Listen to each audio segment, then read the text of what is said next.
বাংলাদেশ ইসলামী ছাত্র সেনা ঢাকা মহানগরের সাবেক সভাপতি মাওলানা মোহাম্মদ রইসুদ্দিনকে হত্যার প্রতিবাদ এবং এই ঘটনার বিচারের দাবিতে চন্দনাইশের দোহাজারী পৌরসভার চত্বরসহ বিভিন্ন স্থানে সড়ক অবরোধ কর্মসূচি পালন করেছে আহলে সুন্নাত ওয়াল জামায়াত ও বাংলাদেশ ইসলামী নেতাকর্মীরা।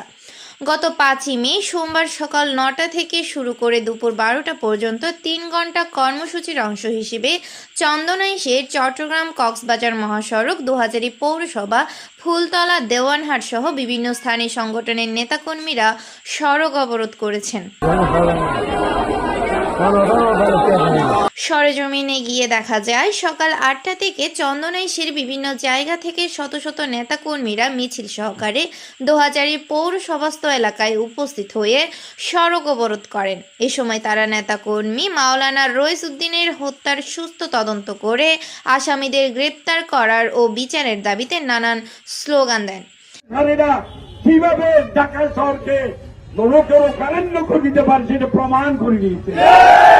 সুতরাং আমি অশান্তি চাই না, দেশের মধ্যে আমরা কোনোদিন অশান্তি। এই সময় নেতাকর্মীরা বলেন, বৈষম্য ও বিচারহীনতার সংস্কৃতির ন্যায় বিচার ও সুশাসন প্রতিষ্ঠার অন্তরায় শহীদ আল্লামা নুরুল ইসলাম ফারুকী হত্যার এত বছর পার হলেও ফারুকী হত্যার বিচারের কোনো অগ্রগতি হয়নি।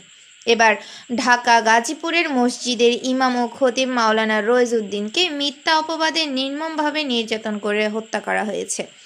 এই পরিকল্পিত ও ষড়যন্ত্রমূলক বিচার বহির্ভূত হত্যাকাণ্ডের বিরুদ্ধে সবাইকে ঐক্যবদ্ধ হতে হবে। দেশের শান্তি শৃঙ্খলা প্রতিষ্ঠার জন্য বিচার বহির্ভূত হত্যা বন্ধ ও মব সৃষ্টিকারীদের শাস্তির বিকল্প নাই।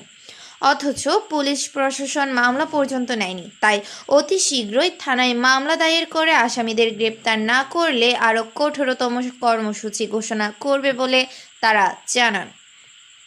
অবরোধ কর্মসূচিতে অংশ নেন বাংলাদেশ ইসলামী ফ্রন্ট, যুব সেনা ও ছাত্র সেনা এবং আহলে সুন্নাত ওয়াল জামাত, চন্দনাইশ উপজেলা পৌরসভা, দোহাজারী।